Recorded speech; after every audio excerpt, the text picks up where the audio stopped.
Hi, it's Chris here for Tech Tablets. Playing a bit of real racing here at the moment. Just going to test it out on the Cube i10, see how that runs.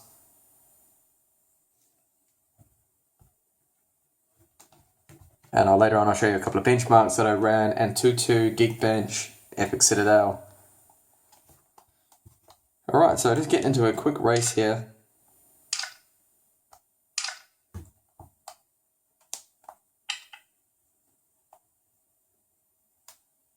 Now with the resolution of 1366 by 768, games on this will run really nice and smooth because it's quite a low resolution there for the i10. Then this has the Z3735F in it that can turbo up to 1.8 single thread, single core.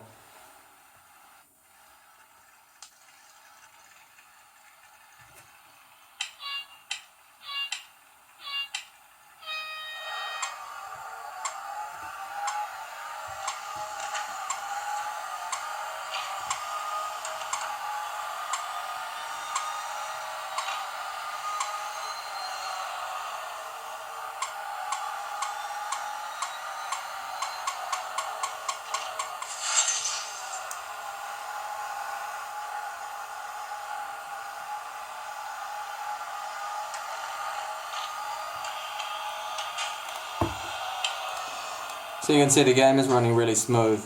It's not choppy or lag or anything like that. Just like all the other Bay Trails. The Intel Generation 7 graphics can handle this kind of game without any problems there.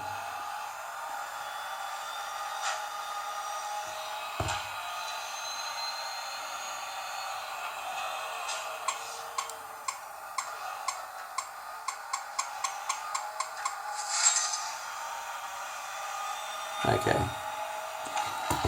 so exit out of that and I will show you some games. Sorry, not some games, some benchmarks.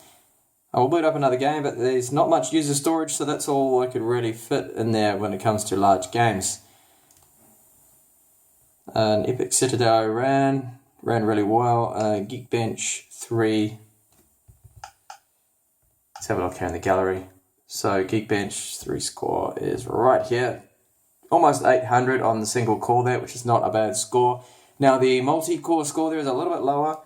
That's lower than the score that I got in Windows when I did the Windows test. But yeah, there can be some differences there, variation on the testing. But those scores there, the single core, that's not that far off. The faster Chewy i10, which has the i10 Z3736F, that clocks up to 2.16 gigahertz. There's really not much of a difference there in them. And here's the Antutu 5.71 score there, so 34,000. Not a bad score at all. And that's just below the LGG3, you can see the rankings there. And here's the Epic Citadel score. So a very good, very smooth, 55 frames per second average. And most of the time it was bouncing around like 59, like 60 frames per second, so very smooth. Again, the lower resolution of the screen here that's on the Chewy i10 makes it very easy for the GPU. It doesn't have to render a high resolution display like those Retina tablets like the T-Class X98F3G, so it's much easier there for that. Everything on the keyboard works well, internet, no problems. The sound is a little bit tinny, as I mentioned in my other videos. It's sometimes, yeah, it's not a very good speaker at all. At least it has a bit of volume to it, but it does sound pretty awful and tinny. So I'm just going to have a quick load up the website here. Someone's already bought another domain, tablets. So someone's bought a domain there for the typo. Okay, we'll see how the site loads up. Haven't loaded it yet in Android. It seems to be taking a little while to load. There we go, finally.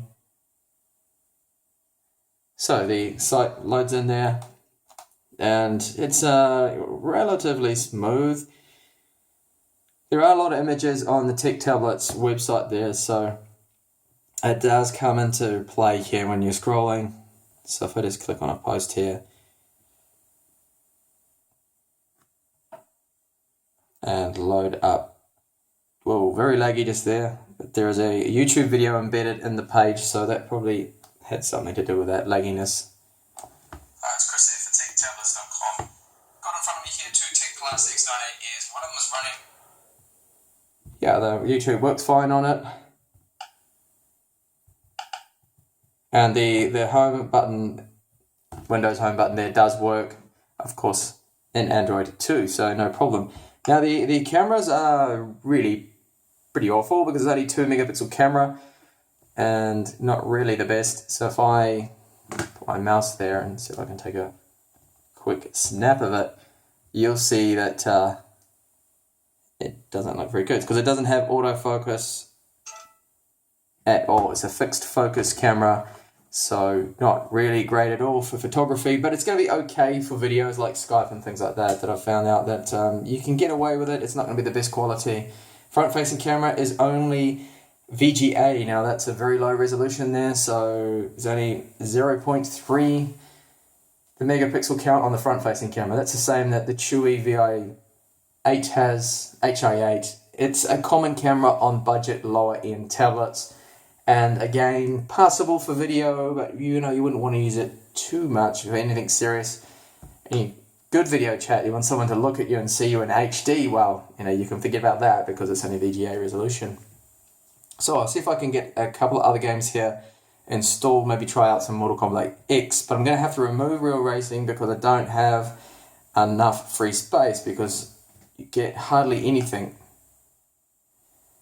See, already had Android coming up, tried to install another game and it came up and said, no, there's a space issue there. Settings menu has just completely frozen on me there. And so has the tablet. Wow, okay, there was a bit of a stutter there. That's probably to do with the storage, how I was running out of storage there, but it's been complaining, this thing saying storage space is running out, so it's not happy. And now I have 1 gigabyte available because the total available space I had was just around 2.7 gigabytes, which is really nothing. That's not much at all. Cube here have definitely aimed this at the Windows user because they've given Windows users a lot more space there. And the screen does look a lot better in Windows, I've found, because it does look a little... It doesn't have a good DPI for the screen. The same problem as the Chewy i10. The DPI is it's not the best for the screen resolution. I don't know if they can't get it right because the fonts tend a little bit blurry. The screen doesn't look as good.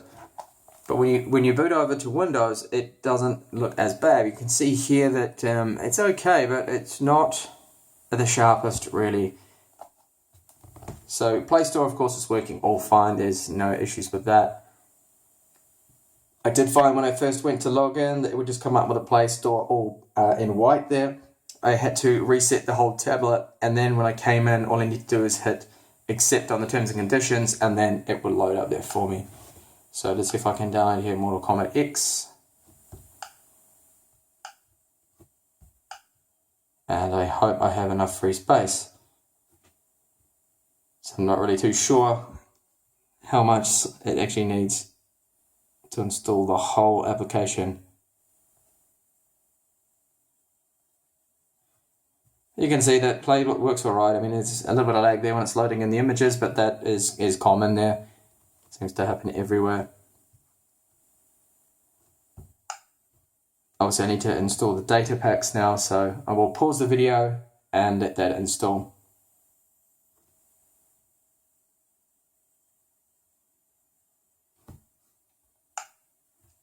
Okay.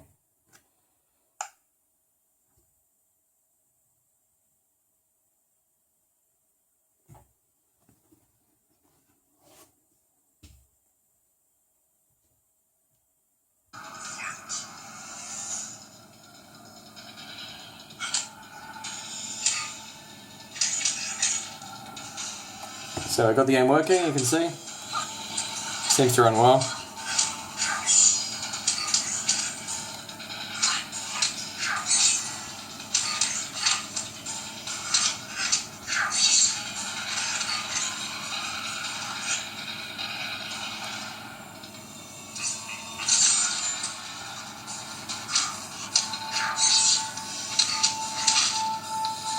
Yeah, I have no idea how to play this game.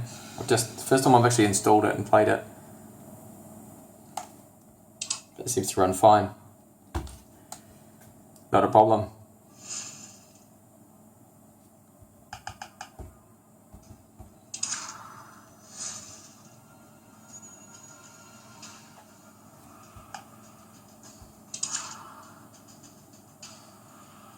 Okay, I'm just going to do one more fight. That was just a tutorial, I think. Well, the whole thing is a tutorial at the moment, isn't it?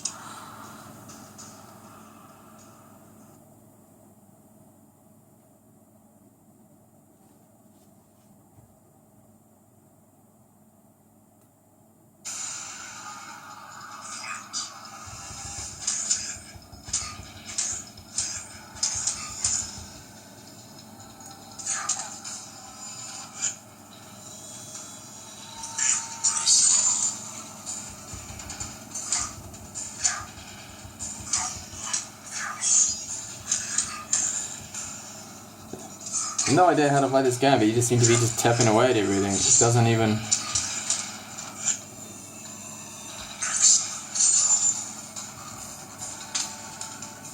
I guess they let you win in the beginning and then you start to lose and you have to pay money and get the upgrades and all that. One of those type of games. Okay, so that is their Mortal Kombat X. First time I've actually played that game. Don't think I'll play it anymore. I prefer a proper controller. Those kind of games. Alright, so overall, yeah, the system seems to run fine. You also get that application too from Cube. This is the U-Game one that has a massive collection of games in there that you can try out. My network's just gone down. Don't know why. Don't seem to have internet connection at the moment. It's gone on my SIM card that I have hooked up to my 4G router, so can't connect to that, but there's a huge connection of games there that you can also download those that come with the tablet. So overall, Android is kind of like the Chewy. The screen's a little bit blurry and you have hardly any user space there at all available to you. So really, it's one of those systems that I think you're probably going to be in Windows a lot more unless you are going to mess about with trying to reflash a ROM, adjust the partitions to give yourself more user space, which is something that I don't think most people will be doing. Now to switch over to Windows is simply just swiping down and then tapping on the OS switch, and now it's going to reboot into Windows there. So that was just a quick look with a couple of benchmarks there at the Cube i10 in Android. Thank you for watching the video, and if you are interested in this model, do keep an eye on the playlist because I will have a couple more videos and the review will be up on techtablets.com hopefully within a week or so. Thank you for watching.